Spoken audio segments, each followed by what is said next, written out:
Órale, man. Los tres chingones boxing shots to all my chingones and chingonas out there, man. Cholo Trucker here. A little bit later than usual. So we're going to cut it a little bit short, but it's all good, Holmes. It is all good, man. Let's go ahead and let's get right into it. You know, there's a lot of things going on right now in the world of boxing, dog. It's just kind of hard to piece everything together that's going on, man. I mean, with a lot of the rumors that are going on and all kinds of massa, right? But I kind of just want to stick a little bit with, we might touch on a few things, but I want to stick with Jaime Munguia, right? He fought over the weekend, and I'm not really sure what I learned from the fight. Um, he looked pretty much just like I expected him to look. I mean, I don't really see much that I can really learn from the fight. I have been saying, look, I've been very critical on Jaime Munguia. You know, I have, man, because I think the guy just gets hit too much, and he's just a big kid, and he's able to absorb those punches, right? But in his last few fights, he has been showing a little bit more movement, a little bit more boxing skills, a little bit, just more movement with his feet, with his footwork, and with his head. Not to say that he's great in any of those, but he's showing a little bit more because at first, even when he had like 30 plus fights, he just looked very stiff. He would just look very stiff, would just come straight forward, pretty much in a straight line. Um, Young and big, so he was able to absorb punches. But I was just always like, hey man, he gets in there with a real big puncher, man. He ain't gonna be able to absorb those shots, right? But in his last few fights, I have been seeing a little bit more movement from him, a little bit more defense. Again, I don't want to get carried away and say that the kid is looking great because he's not.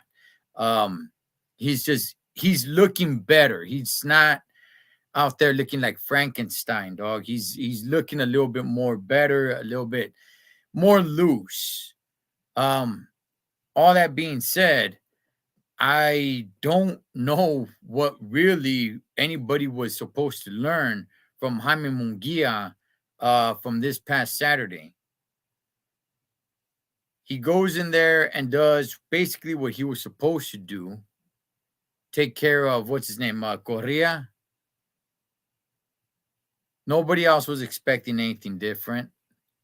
Makes pretty much easy work. And what did I learn? Not much. I don't think I really learned anything. This could have been done on purpose, right? People want to criticize Munguia, and they, rightfully so. Rightfully so. I am no way whatsoever going to defend Jaime Munguia. I'm not.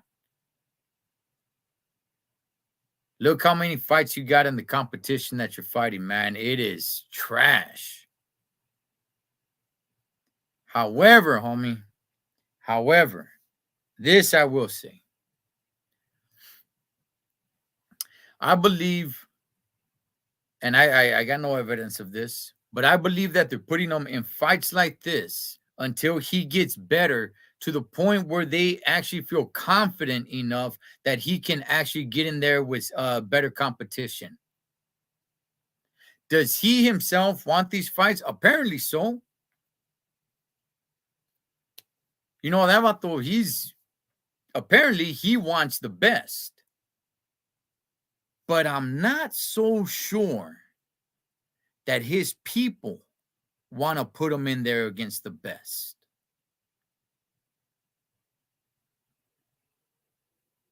That's where the conflict of interest comes in. I'm sure he feels great. I'm sure he feels ready. I'm sure he's confident, man. Where he really wants to get in there against some top dogs.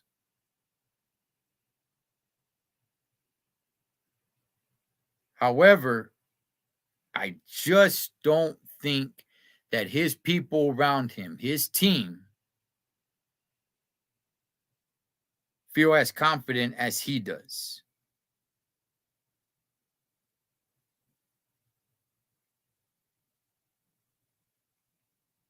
Because they could have been putting him in some big fights already. I mean, the guy is what, 41? 41-0 with 30 plus knockouts. But his resume is not that good, man. I mean, just thinking, what are some notable names that he's faced? Saddam Ali, Gary O'Sullivan, Gabriel Rosado, who is probably the most notable fighter that Munguia has been in there with. And we all know Gabriel Rosado, man. We know that Rosado is a straight warrior, but and I respect him fully.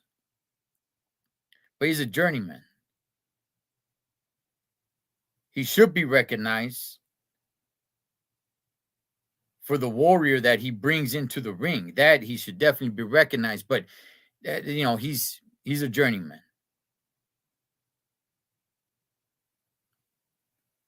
So of course, Munguia, of course, he feels confident.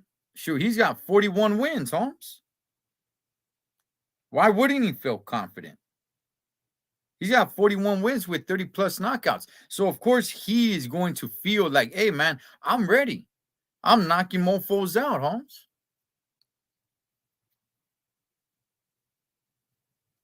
However, his team might feel differently. And I would agree. I would agree, man, that I don't think Munguia has all that. How old is Munguia now? What is he, 25, 26? I think he's 26. I think the guy's going to be 27 soon. Or no, I think he just had a birthday, I believe. I think he's 26 now.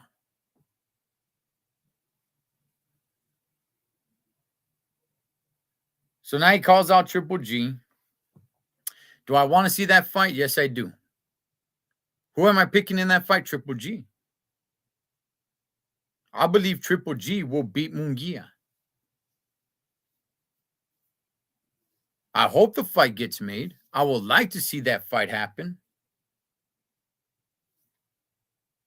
And I truly believe that Triple G will have to do a lot to come out with the victory, because an undefeated fighter in Jaime Munguia, it's going to be rough for Triple G to get the decision over Munguia. Triple G is in his 40s. So I mean, he's on his way out. He suffered a few losses already, and his age. He is on his way out. Munguia is being looked at as a future, right? Not the future of boxing, but he still has a future in boxing.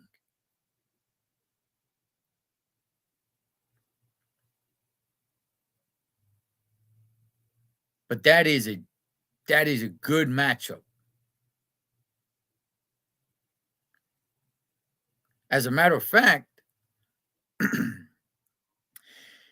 if I'm on Triple G's side, I'm doing anything possible to get that fight, man. You get that fight, you beat him, an undefeated up and coming fighter, and you sail off into the sunset. You call it a career. You leave with that.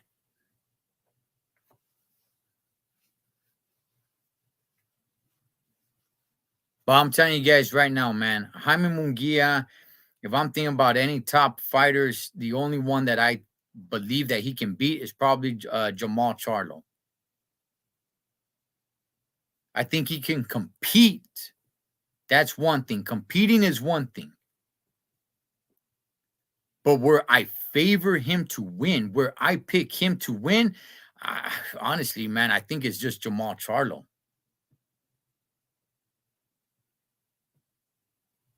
I think he can compete and hold his ground a little with Triple G, yeah, but ultimately I think Triple G wins.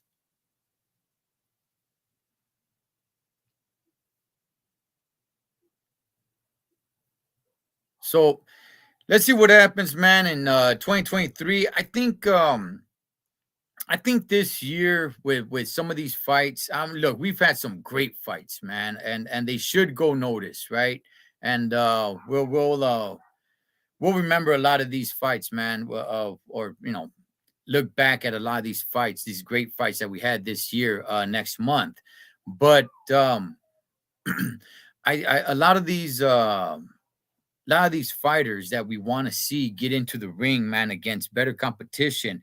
I think a lot of these guys are coming to the end of the road, man, where there's really nowhere else to go but to start fighting some of these other guys that are better competition. I mean, don't get me wrong. Look, there are fighters all over the world, man, that we have never heard of. And you can make fights with these guys easily, right? Because it's their time to shine, man. They're not asking for a lot. They're asking for a sandwich and a soda, Holmes. So you can keep on fighting some of these guys. There's an endless amount of fighters all over the world, man.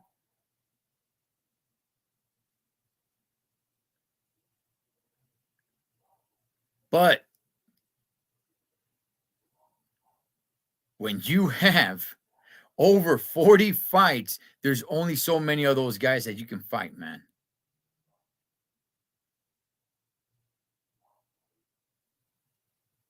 There's only so much more than you can keep going, building your resume on an undefeated record, where the best name on your record is, man, I don't even know, maybe Gary O'Sullivan, I guess. Gabriel Rosado is a more notable fighter, but is he a better fighter? I don't know.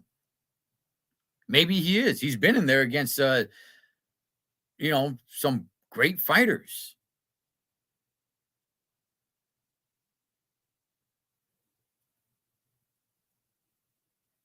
But now you're 26. I believe you're 26. Munguia, that is. Over 40 fights, man. 2023, I think I'm predicting that we're going to see Munguia take an L. I think he's going to end up losing a fight in 2023. I just can't see him with the amount of fights that he has. I just cannot see him fighting a bunch of nobodies in this next year. The road is going to come to an end, man. But anyway, So that was a fight, man, over the weekend. I'm glad he called out Triple G. That's one that could be made, should be made, and hopefully it does get made. And like I said, if I am Triple G, I am doing everything to make this fight happen so I could leave on top and sell off into the sunset, man. So, but I want to get to something that I was hearing or reading about earlier earlier today, right? And that was the whole Shakur Stevenson, wanting to fight some top dogs, man, at 135, and Pitbull Cruz's name was out there, and apparently there's rumors that Pitbull was not interested or that his team's not interested, that they're not wanting that fight. Um, then apparently Pitbull came back and gave a warning to Shakur Stevenson, like, hey man, you don't want to fight me or whatever. Does that fight happen? I doubt it. I doubt it. It'd be cool if it does. It'd be freedom if it does, man. It really would. But it kind of seems to me, at least a little bit, like Pitbull is starting to uh I don't know if it's really him or maybe someone in his team, but it looks like they're starting to think pretty highly of themselves. And by the way, you should think highly of yourself, right? You're in the sport, to be the best. However, what I'm trying to say is that your star power is really up there. And look, make no mistake, Pitbull is somewhat popular, man. When I was at the fight, there were a lot of Pitbull Cruz fans. Okay, there were. But on the real, I don't think he's still that much of a household name. He's got a little bit of work to do before he gets there. And in all reality, outside of the Tank Davis fight, I'm not really sure what Pitbull Cruz has really done in his career, man. And by the way, he lost that fight. Anybody wants to argue that Pitbull Cruz won that fight? That's fine. That's fine. Argue that he won. That's okay. Ultimately, he ended up losing the fight. Me, myself, personally, I've said it time and time again. I think it was a close fight, but I had Tank Davis winning the fight. And just that one fight right there, just that alone, has gotten people on this Pitbull Cruz wave. And look, man, I'm not saying don't like the Vato. I like watching him fight. He's very fan friendly. I like watching him fight. I want to see him fight. The Vato throws down, Holmes. I definitely am a fan of his.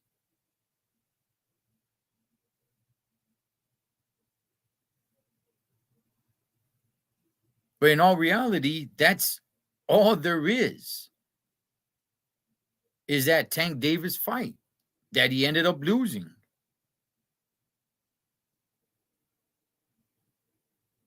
There's nothing really else to hang your hat on. What's up, Andres? So I'm not saying, they're acting like divas, dog. I'm trying to put a stop to it beforehand and say, look, do not think of start acting like you're big time, Holmes, right? Do not start acting like your name is up there with a lot of these popular names, man.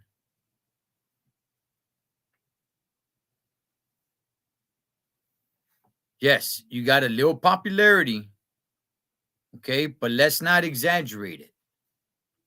Let's not exaggerate it because in all reality, you've had one big fight and you lost. You performed well, but you lost.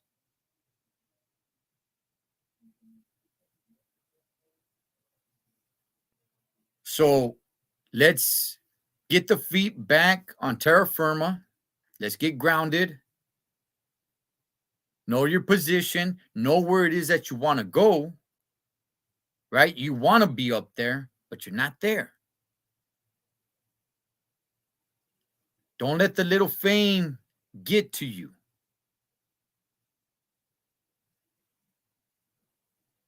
You fight any of these notable names, the Devin Haney's, the Shakur Stevensons, the Tank Davis, the Vasily Lomachenkos, you fight any of these guys, you are the B side by far, man.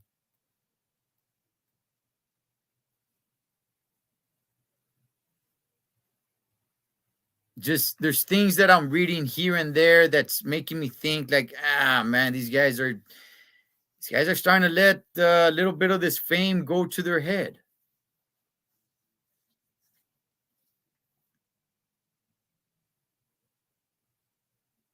And you got really no big notable wins.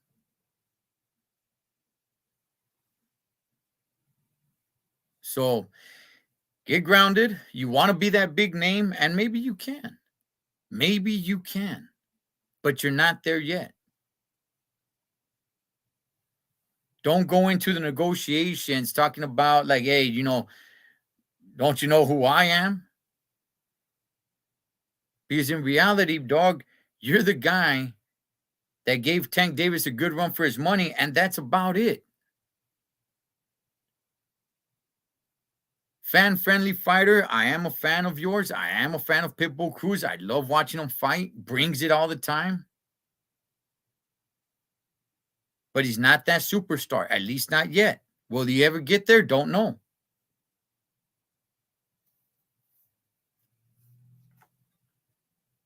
If I had to bet Fetty on it, I would say no. I don't think he ever gets there.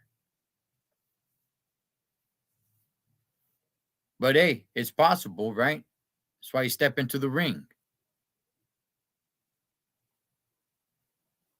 So let's see. I want to see who he fights next. Again, there's that whole Shakur thing. I look, don't hold your breath on that, man. I doubt it, but look, we'll just have to wait and see. But at the same time, look, these guys cannot be waiting, especially somebody like Pitbull Cruz, right? Who got a little bit of fame going for him. He's got a little something going for him. You gotta stay busy. Damn it, man. It's something that I just keep on saying repeatedly, homie. Is these vatos gotta stay busy. You ain't fighting anybody, that's fine. But stay busy, stay relevant, stay in the ring, have people continually keep talking about you.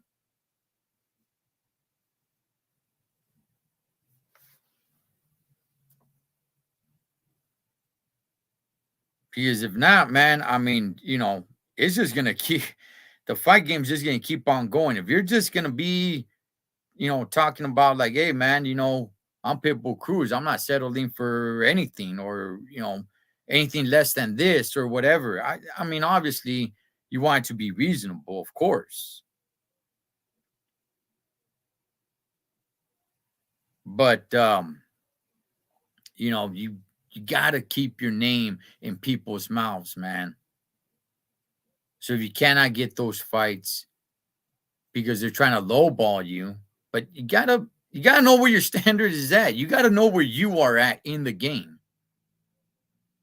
Don't overprice yourself. See, that's what I'm saying, man. These things that I'm reading about Pitbull is I'm not really digging it.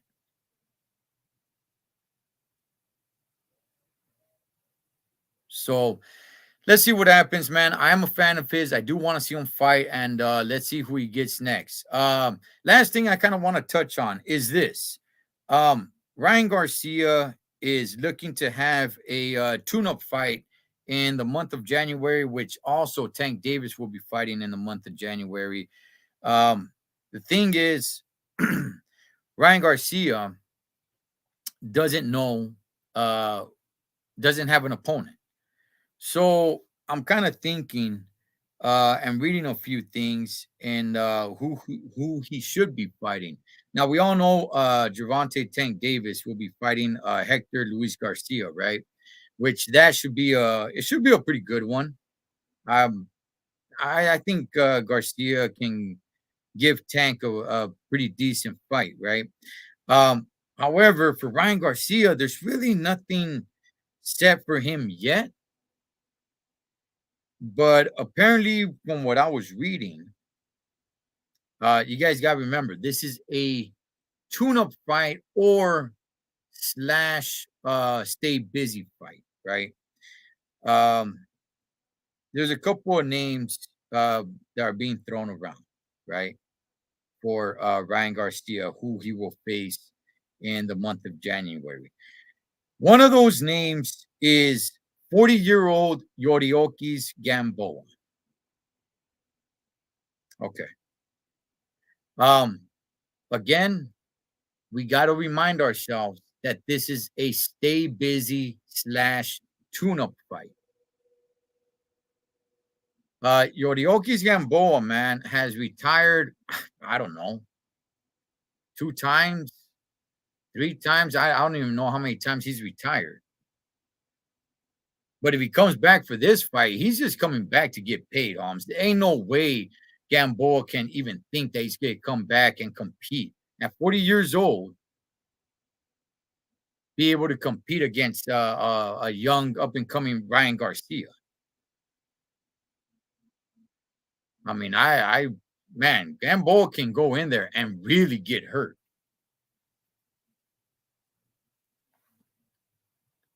Yeah, that's what I'm saying, Andres. That's what I'm saying. Again, I want everybody to remember that this is a stay busy slash tune up fight. And if Gamboa's name is being thrown around, look, I do believe Gamboa will take the fight. If they go up to Gamboa with a bag of feria and they're like, hey, here you go, get in there with Garcia, I think he'll do it. But I hope he thinks about his health, man. Because I predict a straight knockout. I'm talking about lights out. I'm talking about life changing knockout. Another name that they're throwing around is one Mr. Jojo Diaz. That's actually good, man. I like that. I don't even know. I don't even really look at that as like a tune-up, stay busy fight. That's actually a pretty good one. However, you know, uh, JoJo's coming off of a loss, right, from William Zepeda. Um, so I mean, big time. I do favor Ryan Garcia. You know, that's. I mean, I don't think. I think JoJo has kind of lost a few steps. I never thought he was that great of a fighter, of a boxer. I think the guy just has a lot of heart. He's got that warrior heart, man. But I just don't think he was ever that great of a boxer. I think he's good. I still think he's pretty good, but he's not great or elite or anything like that, man. I never thought he was going to become the guy. He can be hurt badly. Like, yeah, yeah, man. It could, yeah, for Gamboa, definitely, man. Jojo, too dangerous. Not a good idea. Um, maybe, maybe. I mean, I favor Garcia, man. I favor Garcia. To me, that's. I'm not saying that's an easy pick, but to me, it's 70% chance Garcia wins the fight. And by the way, the judges will not give it to Jojo.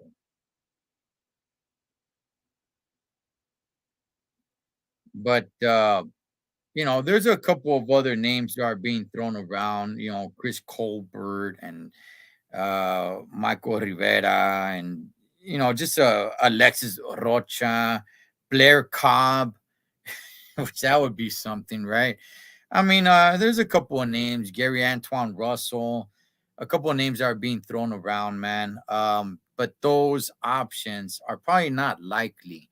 The ones, at least to the stuff that I've been reading, the most likely fight is either Yorioki Gamboa or Jojo Diaz. So, and I believe they're probably going to target Yorioki Gamboa. I believe they know he would take the fight. Alfredo Garcia too, but anything can happen in boxing. Yeah. Um, so don't be surprised if Ryan Garcia's next opponent is Yorioki's Gamboa. That's actually kind of sad. I don't really want to see Gamboa get in there, man, because he's gonna get hurt like gacho, man, and it's gonna be life changing. So I hope he, I hope he says no.